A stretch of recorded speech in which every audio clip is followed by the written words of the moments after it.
My name is Dr. Susan Taylor. I'm the Burnett Johnson Endowed Professor of Dermatology at the Perelman School of Medicine at the University of Pennsylvania in Philadelphia, Pennsylvania. I'm delighted to be with you today.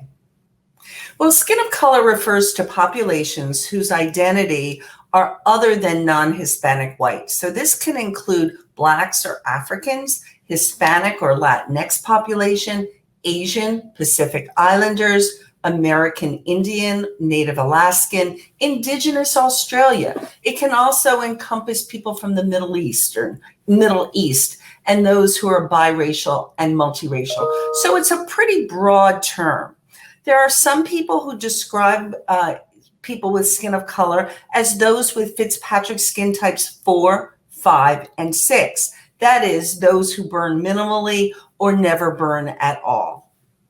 So yes, there are indeed some biological differences in the skin structure and function of individuals with skin of color. And these differences may contribute to differences in cutaneous disorders among various populations. So for example, melanin. There are larger amounts of melanin in individuals who are Black, some who are of Asian descent, and some who are Latinx descent.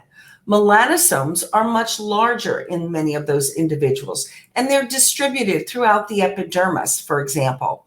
And we think that the large melanosomes full of melanin contribute to photoprotection in skin of color populations, as well as the propensity for pigmentary disorders.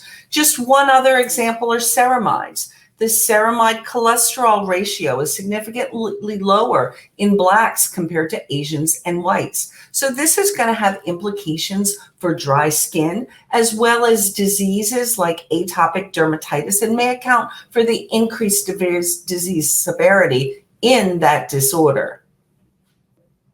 There are indeed some differences in the manifestations of skin diseases in skin of color. So I mentioned atopic dermatitis. What we know is, in addition to a higher prevalence of atopic dermatitis in Blacks and some Latinx and Asian populations, we know that there is more of a follicular or papular variant in atopic dermatitis in those particular individuals. We know that there's more xerosis, that there's more periorbital hyperpigmentation.